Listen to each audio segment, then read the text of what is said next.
राधे राधे श्री हरदास। कैसे हो आप सभी लोग? ठाकुर जी की कृपा से बहुत अच्छे होंगे और हमारी श्यामा जू की कृपा से बहुत अच्छे होंगे। और आप सभी को, सभी प्रभु प्रेमियों को प्यार भरा राधे राधे। और आज मैं आपको इतनी प्यारी सुंदर सी श्यामा जू की दर्शन भी कराऊंगी, श्यामा जू के प्यारे से। और दर्शन के साथ साथ हमारी श्यामा जू की, लाडली जू की बहुत ही प्यारी सी कृपा लीलाएं बताऊंगी, जो कि श्यामा जू अपने प्रिय भक्तों पर या फिर अपनी संतान पर, हम सब पर कैसे कृपा करती हैं। बहुत ही आनंदमय लीला बताऊंगी, आपको भी सभी को सुन के बहुत आनंद आएगा। क्योंकि जब भी मैं श्यामा जू के पास बैठती हूँ, जब भी प्रभु के पास बैठती हूँ, तो दिल करता है आपको कुछ ना कुछ सुनाऊं। क्योंकि मैं तो श्यामा जू की प्यारी प्यारी लाइनें भी सुनती रहती हूँ, श्यामा जू को सुनाती भी रहती हूँ। तो दिल करता है कभी कभी आपको भी सुनाऊं। तो श्यामा जू की, लाडली जू की, श्री राधे रानी जू की, सावलिया सरकार जू की कृपा लीला, श्यामा जू की कृपा कैसे अपने भक्तों पर आती है, तो इन सब से जुड़ करके आपको बहुत ही प्यारी सी नई नई छोटी छोटी कहानियाँ सुनाऊंगी। यानी श्यामा जू की लीलाएं, श्यामा जू की कृपाएं सुनाऊंगी। तो आप सभी सुनना, ध्यान से सुनना, पूरी सुनना, एंड तक सुनना। और अगर कोई भी कहानी छोटी सी श्यामा जू की प्यारी आपको अच्छी लगे, आनंद आए, तो वीडियो को लाइक करना, शेयर करना, कमेंट करना मत भूलना।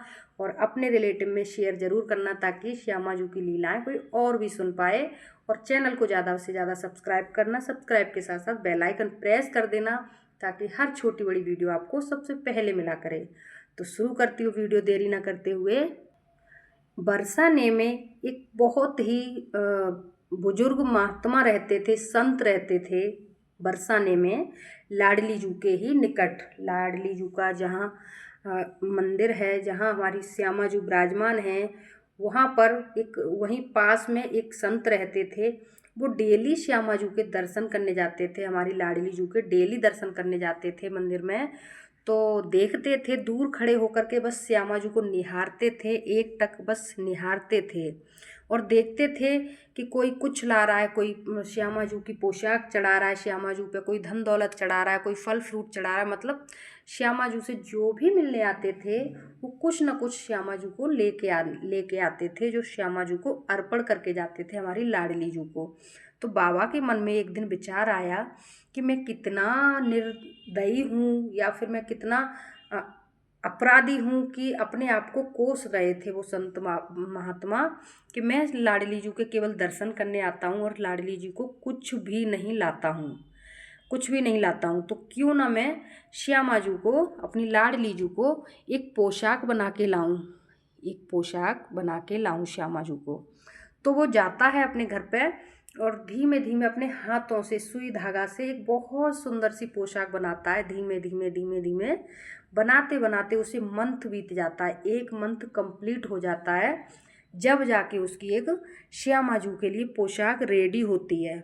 उसने साथ में ये वचन भी ले लिया था कि जब तक मैं ये पोशाक रेडी नहीं करूँगा, तब तक लाडली जू तुम्हारे दर्शन नहीं करूँगा, इस पोशाक के साथ ही तुम्हारे दर्शन करने को आऊँगा।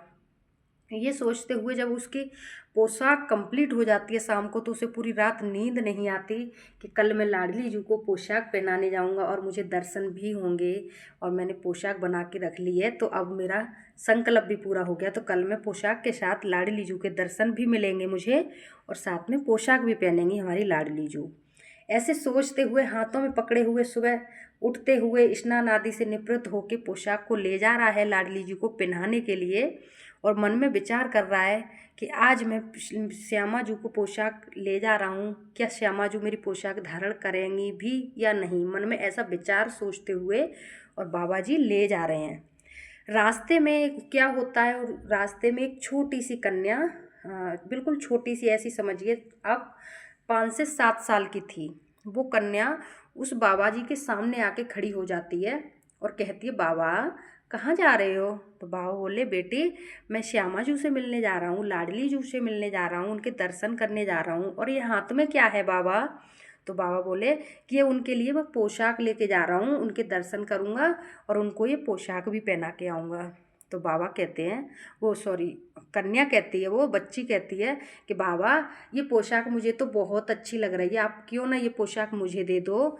क्योंकि वहाँ पे तो लाडली जू को तो आपकी बेटी को तो भी बहुत सारे भक्त आते हैं, वो पोशाक पहना देते हैं। मेरे पास कोई पोशाक नहीं है, तो आप ये पोशाक मुझे दे दो बाबा।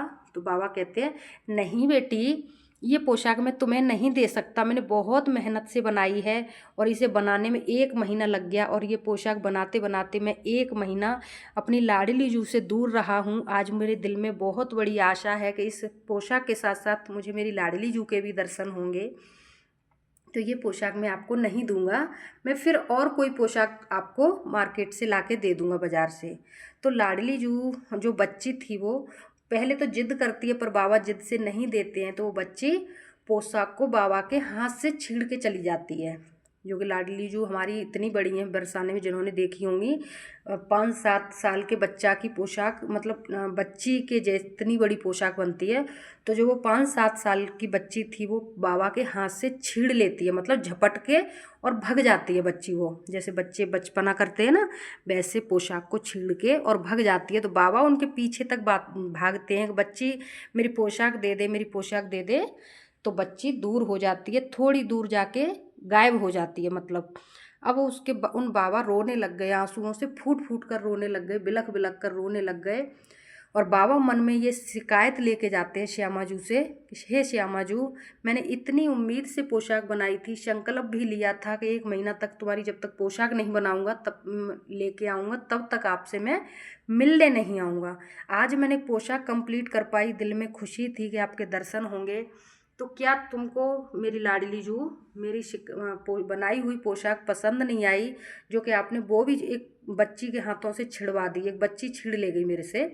ऐसी शिकायत मन में लेके फिर वो श्यामाजू के भवन में चल दिए अंदर दर्शन के लिए।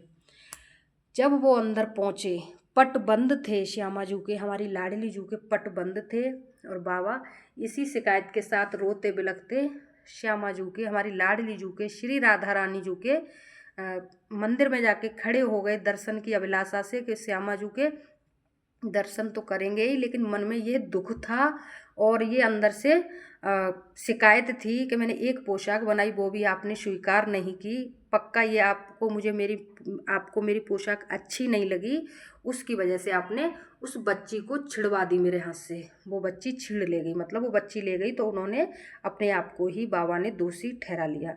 और सच भी यही है कि अगर प्रभु से शिकायत हो तो उसमें अगर वो कोई काम पूरा नहीं हो रहा है तो उसमें गलती अपनी ही समझनी चाहिए। सच्ची भक्ति भी यही होती है कि अपने आप को ही दोषी ठहराएं, प्रभु को दोषी न ठहरा के, इसी को सच्ची भक्ति कहते हैं।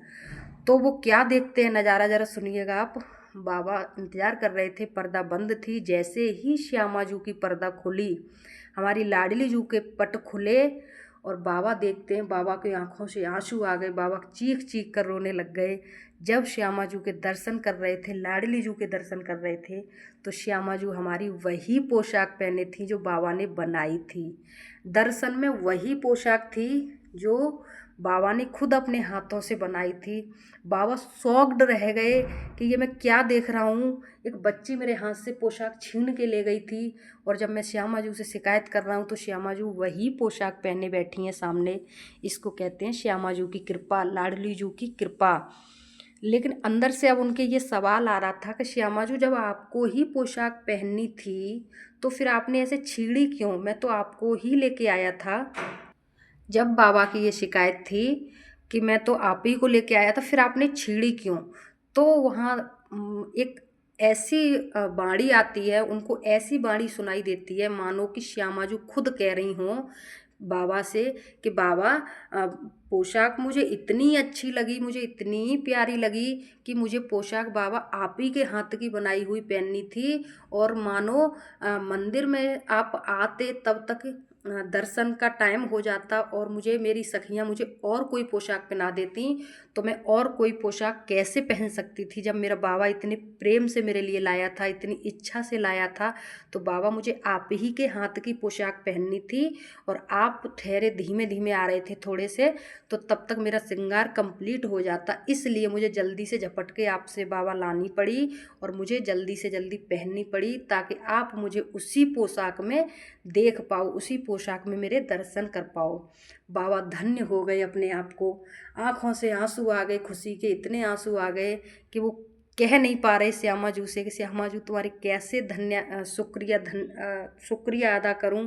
श्यामा जू कितनी दयालु है, हम जितना सोचते हैं उससे कई गुना ज़्यादा हमारी लाडली जू दयालु हैं, और ये दया की भंडार हैं, ये दया की पात्र नहीं है, ये दया का भंडार है पूरा का पूरा। और ये इतनी दयालु हैं, अपने भक्तों पर कैसे कैसे कृपा करती हैं हम समझ भी नहीं सकते, और कहाँ कहाँ कृपा करती हैं। तो यहीं पर ये कहानी समाप्त हो जाती है। बाबा धन्य हो जाते हैं, बाबा को लाडली जू की कृपा प्राप्त हो जाती है। और लाडली जू कहती हैं कि बाबा मेरे प्रेम से, मेरे बाबा ने इतने प्रेम से पोशाक बनाई थी तो मैं कैसे न धारण करती, मेरे से खुद से नहीं रहा जा रहा था। तो श्यामा जू को हम अगर कुछ भी अगर प्रेम से कुछ देना चाहते हैं तो श्यामा जू खुद उसे दिल से लेना चाहती हैं। और हम प्रभु को वैसे क्या ही देंगे, सब कुछ तो हमारे पास प्रभु का ही है। और हमारा भाव ऐसा होता है कि प्रभु का दिया हुआ ही अगर हम थोड़ा सा प्रभु के लिए कुछ निकालते हैं तो प्रभु भी उसमें खुश होते हैं, हमारी जगत जननी श्यामा प्रिया भी खुश होती हैं। तो इस वीडियो को अब यहीं पर एंड करूँगी। और अगर आपको इस वीडियो से जरा सी भी श्यामा जू की कृपा प्राप्त हुई हो, अगर जरा सी भी उनकी कृपा समझ में आई हो, तो वीडियो पूरी देखना, एंड तक देखना, लाइक करना, शेयर करना, कमेंट करना मत भूलना। और चैनल को ज़्यादा से ज़्यादा सब्सक्राइब करना, सब्सक्राइब के साथ साथ बेल आइकन ज़रूर प्रेस कर लेना, ताकि श्यामा जू की आपको नई नई वीडियो ऐसे ही मिलती रहा करें। और श्यामा जू की कुछ ना कुछ नई नई कृपा की छोटी छोटी लीलाएँ या फिर आपको छोटी छोटी लाइनें सुनाती रहा करूँगी। इस वीडियो को यहीं पर एंड करूँगी। Thanks for watching. Radhe Radhe. Shri Haridas. जय श्री श्यामा जू। जय श्री घनश्याम। सावलिया सरकार की जय हो। श्री जी की जय हो। माधव जी, लड्डू जी की जय। जय श्री राधे। बलदाऊ जी की जय हो। राधा वल्लभ श्री हरवंश।